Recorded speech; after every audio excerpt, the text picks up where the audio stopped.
इस वक्त की बड़ी खबर यह है कि हरजीत मसीह 40 भारतीयों में से एक वापस देश आने के बाद पहली बार मीडिया के सामने आए और एबीपी न्यूज की खबर पर मोहर लगाई। 39 भारतीयों की हत्या हुई है, ये कहा हरजीत मसीह ने। एबीपी न्यूज ने खबर आपको पहले दिखाई थी और उस खबर पर आज हरजीत मसीह ने मोहर लगाई है।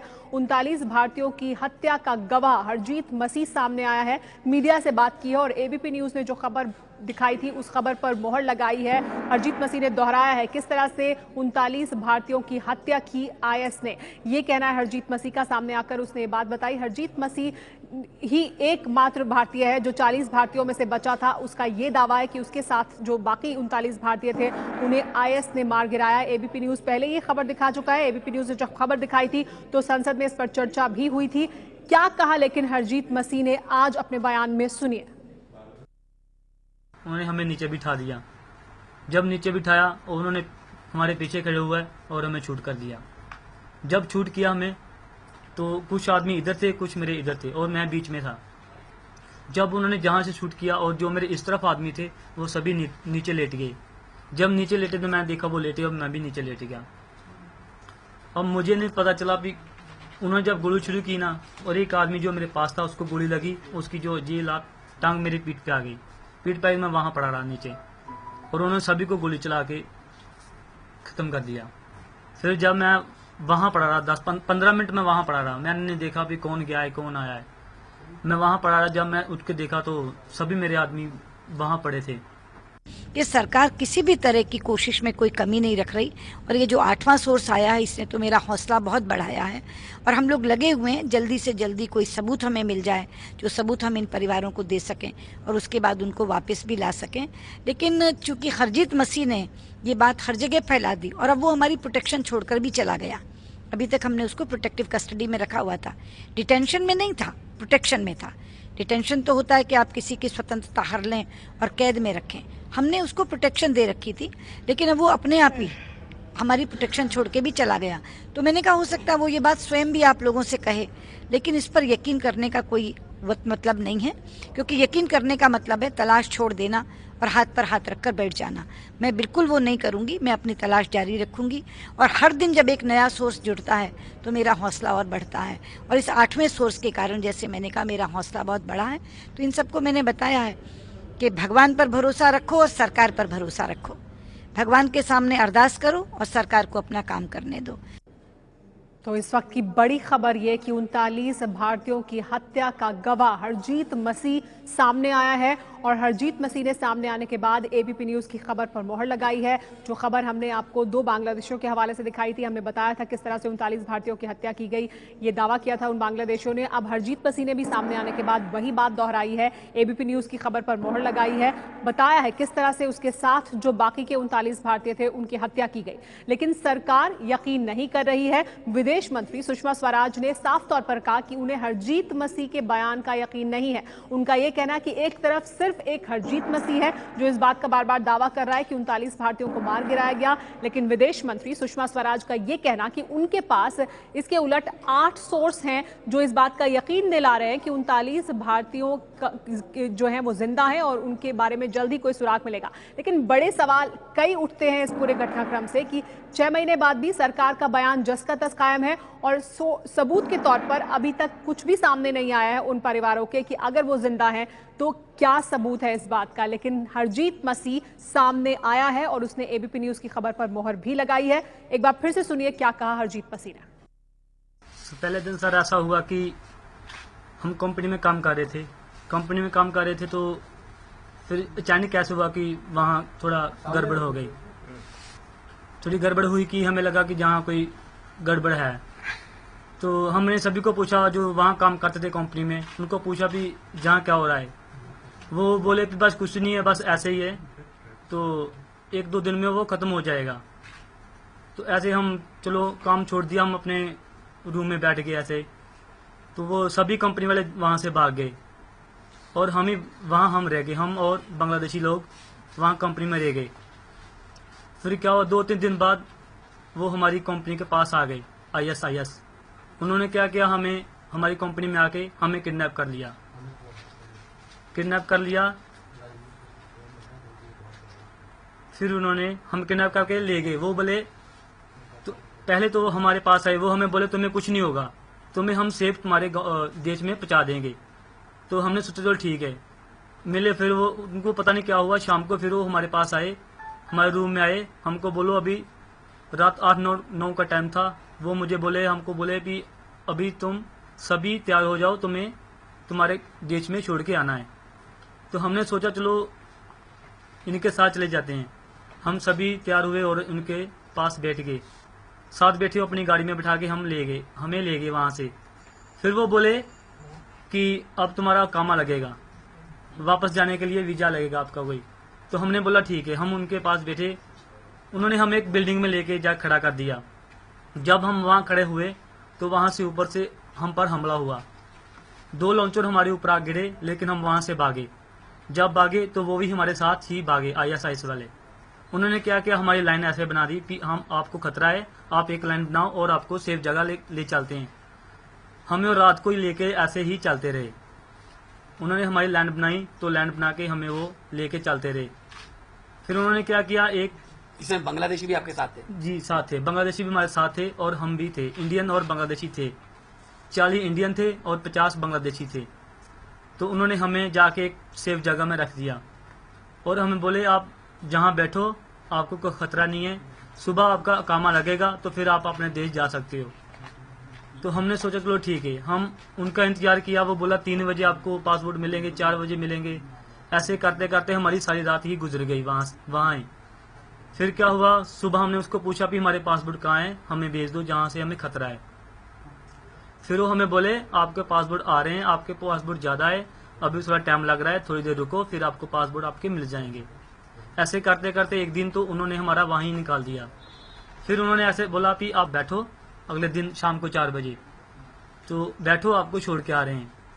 तो हमने सोचा तो ठीक है, हमें छोड़ के आ रहे हैं वो। तो हम उनके साथ फिर बैठ गए गाड़ी में।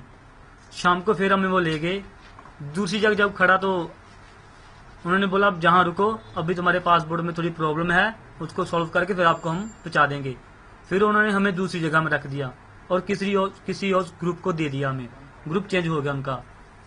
फिर उन्होंने हमें वहाँ रखा 2 दिन। बांग्लादेशी साथ में थे, उन्होंने फिर रखा वहाँ हमें। हम फिर उनका वेट करते रहे भी हमारे पासपोर्ट मिलेंगे हमें। फिर वो पासपोर्ट हमारे नहीं मिले। फिर हम वहाँ 2 दिन हम वहाँ रुके, हमें खाना पीना देते रहे, कोई दिक्कत नहीं थी, कोई नहीं थी हमें बोलते, वो कुछ गलत नहीं करते थे कुछ भी। तो फिर क्या हुआ, 1-2 दिन वहाँ रुके, उन्होंने फिर हमें किसी और ग्रुप को दिया। उन्होंने क्या किया, एक दिन हमें अपने पास रखा और शाम को बोले 4 बजे कि चलो आओ बैठो, अब तुम्हें छोड़ के आ रहे हैं तुम्हारे देश में। तो वो बोले कि इंडिया वाले एक साइड में हो जाओ और बांग्लादेशी एक साइड में हो जाओ। और इंडिया को एक साइड में कर दिया, बांग्लादेशी को एक साइड में कर दिया। फिर हमें वो बिठा के गाड़ी में ले गए। तो उन्होंने बंद गाड़ी थी, उसमें हमें उन्होंने बिठा दिया 40 आदमियों को। हम वहाँ बैठ के जब वो लेके जा रहे थे तो गाड़ी बिल्कुल बंद थी, हमारी सांस लेने की भी कोई भी जगह नहीं थी बीच में। तो हम बीच में थे, हमारी सांस नहीं आ रही, हमने गाड़ी को खड़काया पूरी से भी, खोल दो अभी, हमारा सांस नहीं आ रहा। उन्होंने लेकिन हमारी कोई बात भी नहीं सुनी, वो अपनी गाड़ी लेके चलते गए। उन्होंने कम से कम हमें 25-20 मिनट गाड़ी में रखा, हो सकता आधा घंटा भी हो, पता नहीं चला कुछ। तो उन्होंने फिर जाके, हम एक पहाड़ था वहाँ जाके उन्होंने उतार दिया। जब उन्होंने हमें वहाँ उतारा, वो बोलो जहाँ लैंड पे खड़े हो जाओ। ना जी नहीं, बांग्लादेशी को उन्होंने वहीं छोड़ दिया जहाँ से हमें उठाया था। वो बोले इंडिया को पहले छोड़ के आएंगे और बांग्लादेशी को बाद में छोड़ के आएंगे, बोले तुमको छोड़ के आना है। जब उन्होंने हमें वहाँ से खड़ा किया पहाड़ों में, बोले ऐसे लैंड में खड़े हो जाओ और जो तुम्हारे पास है, तुम्हारे पैसे और मोबाइल हमें दे दो। हमारे पास जो पैसे थे हमने उनको दे दिए, जो 1-2 महीने की तनख्वाह मिली थी तो हमारे पास थी, तो हमने उसको दे दी और मोबाइल भी उनको दे दिया। तो फिर हम बोले अब नीचे बैठ जाओ। उन्होंने हमें नीचे बिठा दिया। जब नीचे बिठाया और उन्होंने हमारे पीछे खड़े हुए और हमें छूट कर दिया। जब छूट किया हमें, तो कुछ आदमी इधर थे, कुछ मेरे इधर थे और मैं बीच में था। जब उन्होंने जहाँ से शूट किया और जो मेरे इस तरफ आदमी थे वो सभी नीचे लेट गए। जब नीचे लेटे तो मैं देखा वो लेटे और मैं भी नीचे लेट गया। अब मुझे नहीं पता चला भी उन्होंने जब गोली शुरू की ना, और एक आदमी जो मेरे पास था उसको गोली लगी, उसकी जो टांग मेरी पीठ पे आ गई। पीठ पे मैं वहाँ पड़ा रहा नीचे और उन्होंने सभी को गोली चला के ख़त्म कर दिया। फिर जब मैं वहाँ पड़ा रहा 10-15 मिनट में वहाँ पड़ा रहा, मैंने नहीं देखा भी कौन गया है कौन आया है।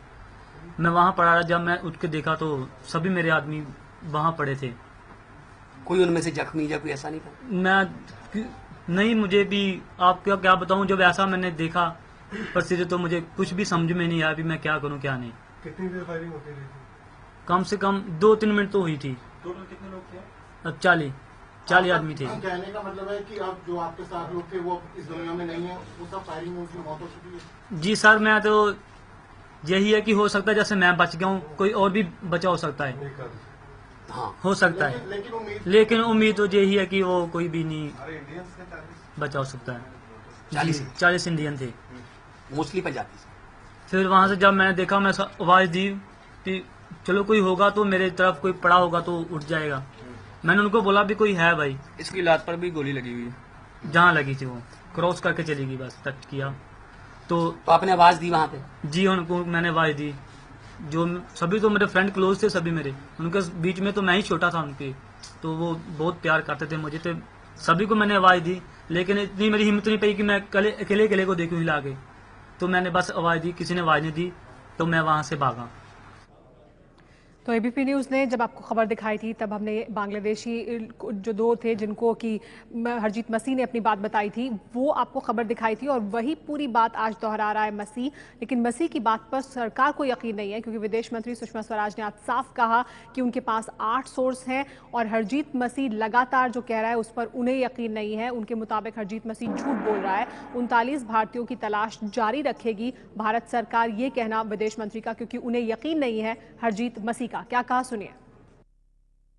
ये सरकार किसी भी तरह की कोशिश में कोई कमी नहीं रख रही और ये जो 8वां सोर्स आया है इसने तो मेरा हौसला बहुत बढ़ाया है और हम लोग लगे हुए हैं जल्दी से जल्दी कोई सबूत हमें मिल जाए, जो सबूत हम इन परिवारों को दे सकें और उसके बाद उनको वापस भी ला सकें।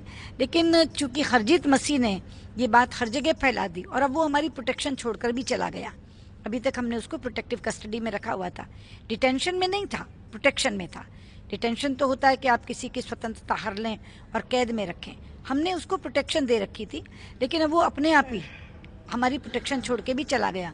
तो मैंने कहा हो सकता है वो ये बात स्वयं भी आप लोगों से कहे, लेकिन इस पर यकीन करने का कोई मतलब नहीं है, क्योंकि यकीन करने का मतलब है तलाश छोड़ देना और हाथ पर हाथ रखकर बैठ जाना। मैं बिल्कुल वो नहीं करूंगी, मैं अपनी तलाश जारी रखूंगी और हर दिन जब एक नया सोर्स जुड़ता है तो मेरा हौसला और बढ़ता है और इस 8वें सोर्स के कारण, जैसे मैंने कहा, मेरा हौसला बहुत बढ़ा है। तो इन सबको मैंने बताया है कि भगवान पर भरोसा रखो और सरकार पर भरोसा रखो। भगवान के सामने अरदास करो और सरकार को अपना काम करने दो। और हमारे साथ एक बार फिर एबीपी न्यूज संवाददाता जगविंदर पटियाल जुड़ गए हैं, जिन्होंने ये स्टोरी ब्रेक की थी। जगविंदर, ये स्टोरी जब हमने ब्रेक की थी तब भी इस मुद्दे पर संसद में चर्चा हुई थी, लेकिन विदेश मंत्री का तब भी यही बयान था और आज भी उन्हें यकीन नहीं है हरजीत मसीह का। उनका यह कहना कि सरकार कोशिश जारी रखेगी, सरकार का बयान नहीं बदल रहा। हरजीत मसीह सामने आके बता रहा है किस तरह से 39 लोगों को मार दिया गया। देखिए सुमेरा, मुझे लगता है कि हम भी यही चाहते हैं कि जो सरकार बोल रही है, लेकिन मुझे ये लगता है कि सरकार जो बोल रही है उसके पास भी अपने दावे को पेश करने के लिए कोई पुख्ता सबूत अभी नहीं है। और दूसरी बात ये रही कि एक हरजीत मसीह ऐसी कड़ी थी जिसका इंतजार था। हरजीत मसीह के मुंह से भी वही निकला जो हमने नवंबर महीने में ये दिखाया था कि बांग्लादेशियों ने क्या खुलासा किया है, और वो खुलासा उन्होंने सारा हरजीत मसीह के बिहाफ पे ही किया था और हरजीत मसीह भी ये मानता है कि उसने ही ये सारी बातें उनको बताई थी। अब रही सरकार की बात, तो सरकार दो धारी तलवार पर चल रही है। जाहिर सी बात है कि उनको पता है कि हरजीत मसीह की बात पर यकीन नहीं किया जा सकता और अपनी जांच बंद नहीं की जा सकती, उनको ढूंढने का काम बंद नहीं हो सकता। लेकिन दूसरी बात ये भी है कि सरकार इसके अलावा और बोल भी क्या सकती है इस स्थिति में।